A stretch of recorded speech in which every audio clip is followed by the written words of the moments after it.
आप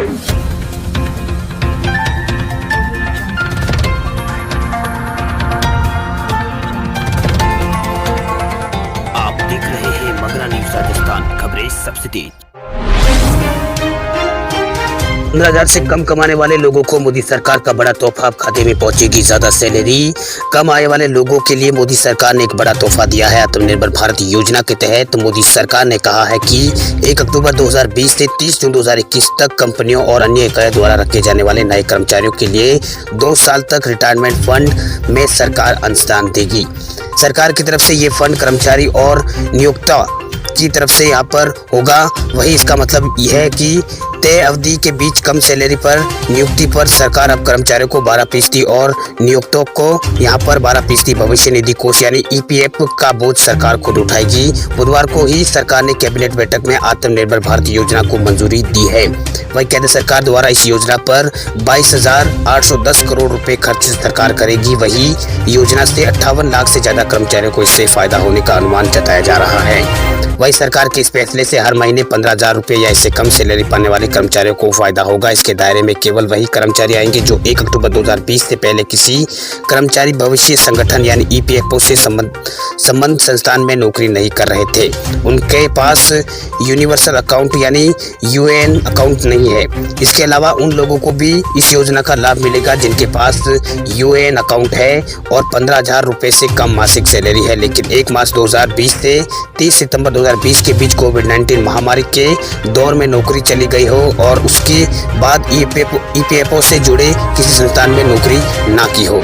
सरकार ने यह भी कहा है कि 1,000 लोगों तक नए रोजगार देने वाली कंपनियों के दोनों हिस्सों का खर्च वह सरकार खुद उठाएगी, जबकि 1,000 से अधिक लोगों को नए रोजगार देने वाली कंपनियों को हर कर्मचारियों के 12% अनुदान का बोझ 2 साल तक सरकार उठाएगी। उत्तर प्रदेश में ट्रैफिक व्यवस्था को सुधारने के लिए योगी सरकार का बड़ा कदम। सरकार ने बढ़ाए हैं 5,000 पद। उत्तर प्रदेश में ट्रैफिक व्यवस्था को और मजबूत बनाने के लिए योगी सरकार लगातार काम कर रही है। पिछले कुछ महीने से शासन ने यातायात पुलिस में 5,000 सिविल पुलिस कर्मियों को भेजने का फैसला किया था। इसके बाद अब ट्रैफिक विभाग में 5,000 पदों को और बढ़ाने का फैसला लिया गया है। इसके लिए शासन ने तैयारियां भी शुरू कर दी है। जानकारी के मुताबिक कोरोना वायरस के संक्रमण को देखते हुए ट्रैफिक पुलिस की ड्यूटी और बढ़ गई है। पहले उन्हें सड़क नियमों का ही पालन कराना होता, लेकिन अब कहीं कहीं उन्हें मास्क की चेकिंग और कोरोना संबंधी जानकारी, यहाँ पर कोरोना संबंधी सरकार के अन्य दिशा निर्देशों का पालन करने की जिम्मेदारी भी दी जा चुकी है। इससे चलते सरकार ने ये बड़ा फैसला लिया है। दरअसल योगी सरकार ने यातायात व्यवस्था में सुधार लाने के लिए अब 5,000 पदों को बढ़ाया है। इन पदों में अब 43 ट्रैफिक इंस्पेक्टर और 400 ट्रैफिक सब इंस्पेक्टर और 1280 मुख्य आरक्षी और 3277 यहाँ पर कांस्टेबल बढ़ाए गए हैं। अब ये संख्या 10,000 तक पहुंच गई है। अब तक ये 5,080 ही थी। आपको बता दें कि उत्तर प्रदेश में यातायात व्यवस्था को सुधार करने के लिए 5,000 पुलिसकर्मियों को ट्रैफिक पुलिस में भेजने का फैसला किया गया था। इनमें इंस्पेक्टर से लेकर कांस्टेबल स्तर तक के पुलिसकर्मी शामिल होंगे। ट्रैफिक पुलिस की संख्या बढ़ाने की मांग लंबे समय से उत्तर प्रदेश में चली आ रही है। आपको बता दें कि ट्रैफिक विभाग में जवानों की कमी की वजह से दिक्कत काफी समय से यहाँ पर उत्तर प्रदेश में हो रही थी, जिस वजह से सरकार ने ये फैसला लिया है। CBSE बोर्ड परीक्षा से जुड़ी एक बड़ी खबर आई है सामने। केंद्रीय शिक्षा मंत्री निशंक का बड़ा ऐलान, छात्रों को दी है बड़ी राहत। 2020 अपने अंतिम चरण पर है, जिसे लेकर अब छात्रों को बड़ी चिंता सताने लगी है। उन्हें ये डर है कि कहीं वो फेल ना हो जाए। आपको बता दें कि कोरोना महामारी को लेकर अभी सभी शिक्षण संस्थान बंद कर दिए गए थे, जिस कारण छात्रों की पढ़ाई नहीं हो सकी है। अब उन्हें डर है कि कहीं अगले मार्च महीने 2021 में परीक्षा का आयोजन किया गया तो क्या होगा। हालांकि सभी की समस्याओं को लेकर केंद्रीय शिक्षा मंत्री रमेश पोखरियाल निशंक ने छात्रों को बड़ी राहत दी है। वहीं उन्होंने गुरुवार को 10वीं और 12वीं की परीक्षाओं में शामिल होने जा रहे छात्रों और अभिभावकों को एक लाइव सेशन में संबोधित करते हुए शिक्षा मंत्री रमेश पोखरियाल ने कहा कि परीक्षाएं मार्च में ही हो ऐसा जरूरी नहीं है, परिस्थितियों के अनुसार परीक्षा की डेट्स पर फैसला लिया जाएगा। वही शिक्षा मंत्रालय अप्रैल या फिर उसके बाद भी बोर्ड परीक्षा का आयोजन करा सकता है। उन्होंने ये भी कहा है कि एग्जाम डेट की घोषणा के समय इस बात का पूरा ध्यान रखा जाएगा कि NTA की किसी भी प्रवेश परीक्षा की डेट प्रैक्टिकल एग्जाम की डेट के साथ कनेक्ट ना हो।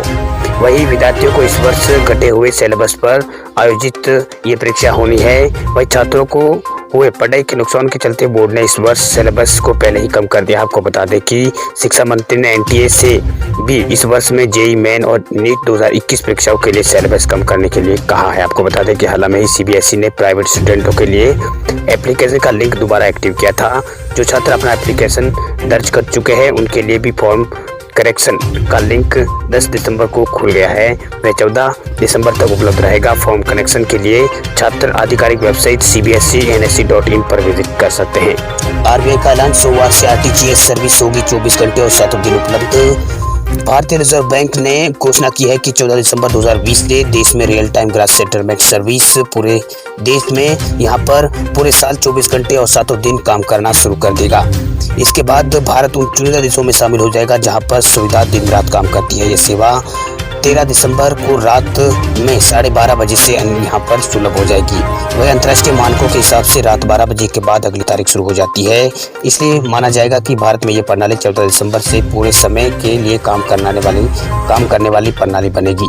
इससे पहले आरबीआई ने एनईएफटी को भी यहाँ पर 24 घंटे और 7 दिन उपलब्ध करवा आरबीआई इसको 7 दिन उपलब्ध करवा चुका है। वही भारतीय रिजर्व बैंक ने अक्टूबर में आरटीजीएस को प्रणाली को 24 घंटे काम करने वाली प्रणाली बनाने की घोषणा अक्टूबर महीने में यहाँ पर की थी। इससे पहले आरबीआई ने एनईएफटी को भी 24 घंटे काम करने वाली प्रणाली बना चुका है। वही आरटीजीएस बड़ी राशि को इलेक्ट्रॉनिक लेन देन में काम आने वाली प्रणाली है, जबकि एनईएफटी से 2 लाख तक के ही ऑनलाइन लेन देन इसमें किया जा सकता है। वही आरटीजीएस सिस्टम से रियल टाइम के आधार पर मनी ट्रांसफर की सीमा न्यूनतम 2 लाख रुपए से और अधिकतम इसमें समय सीमा कोई तय नहीं है, न्यूनतम 2 लाख रुपए है। वही आरबीआई ने जुलाई 2019 से एनईएफटी और आरटीजीएस के माध्यम से होने वाले लेन देन पर लगने वाले शुल्क को समाप्त कर दिया है। आरबीआई ने देश में डिजिटल लेन देन को बढ़ावा देने के लिए कदम उठाया है।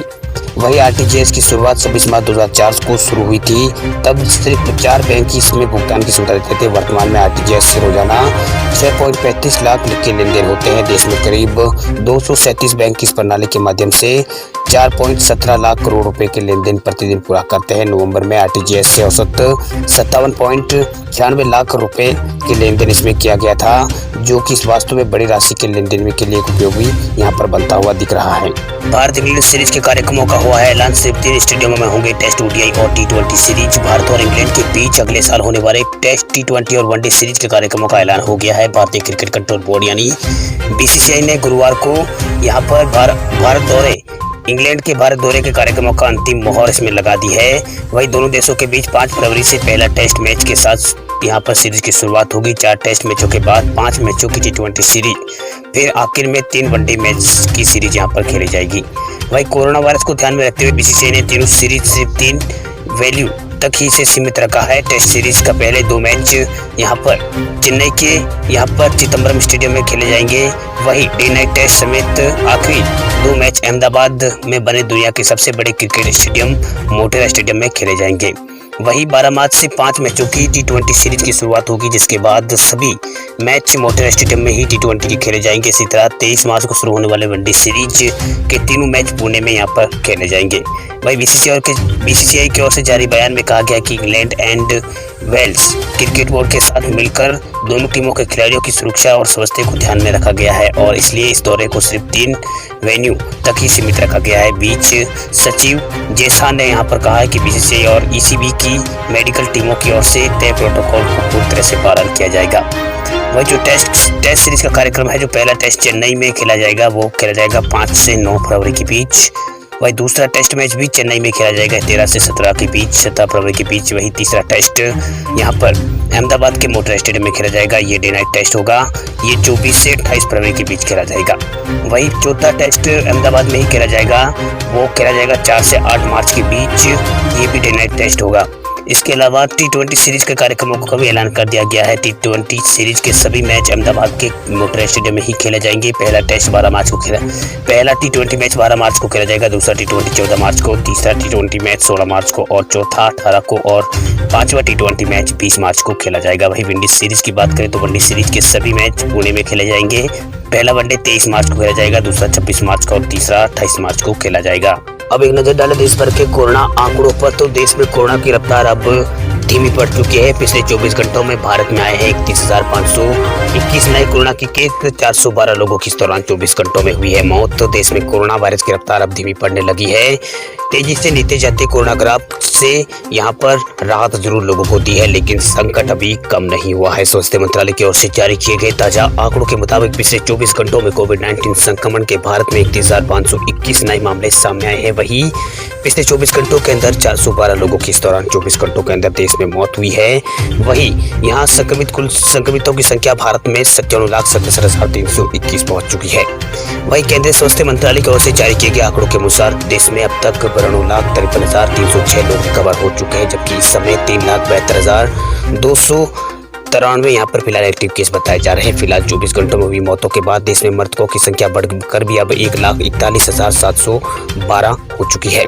वहीं आईसीएमआर के मुताबिक देश में पिछले 24 घंटों के अंदर 9,22,959 कोरोना की जांच देश भर में की गई है।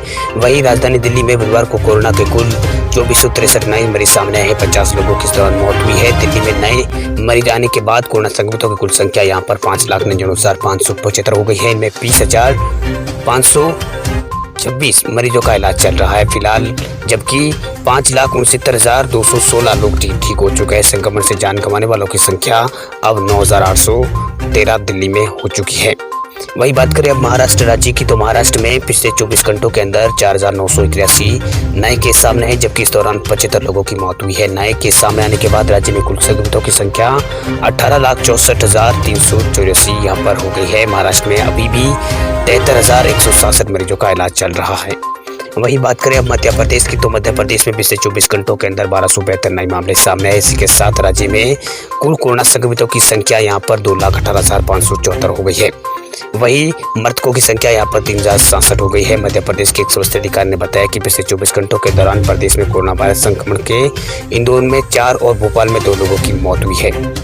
वहीं हरियाणा की बात करें तो हरियाणा में कोविड-19 के पिछले 24 घंटों में कोविड-19 के कारण 26 लोगों की मौत हुई है, जबकि यहाँ पर 2650 यहाँ पर मृतकों की संख्या टोटल पहुंच चुकी है। वहीं 1400 नए केस पिछले 24 घंटों में यहाँ पर सामने आए, जिसके बाद राज्य में कोविड-19 महामारी से टोटल आंकड़ों की संख्या यहाँ पर संक्रमित होने वाले कुल टोटल आंकड़ों की संख्या 2,48,000 हो गई है। खबरों की दुनिया में आइए हमारे साथ कहीं भी और कभी भी जुड़िए। हम मिलेंगे फेसबुक पर, हम दिखेंगे यूट्यूब पर, हमें फॉलो कीजिए ट्विटर पर।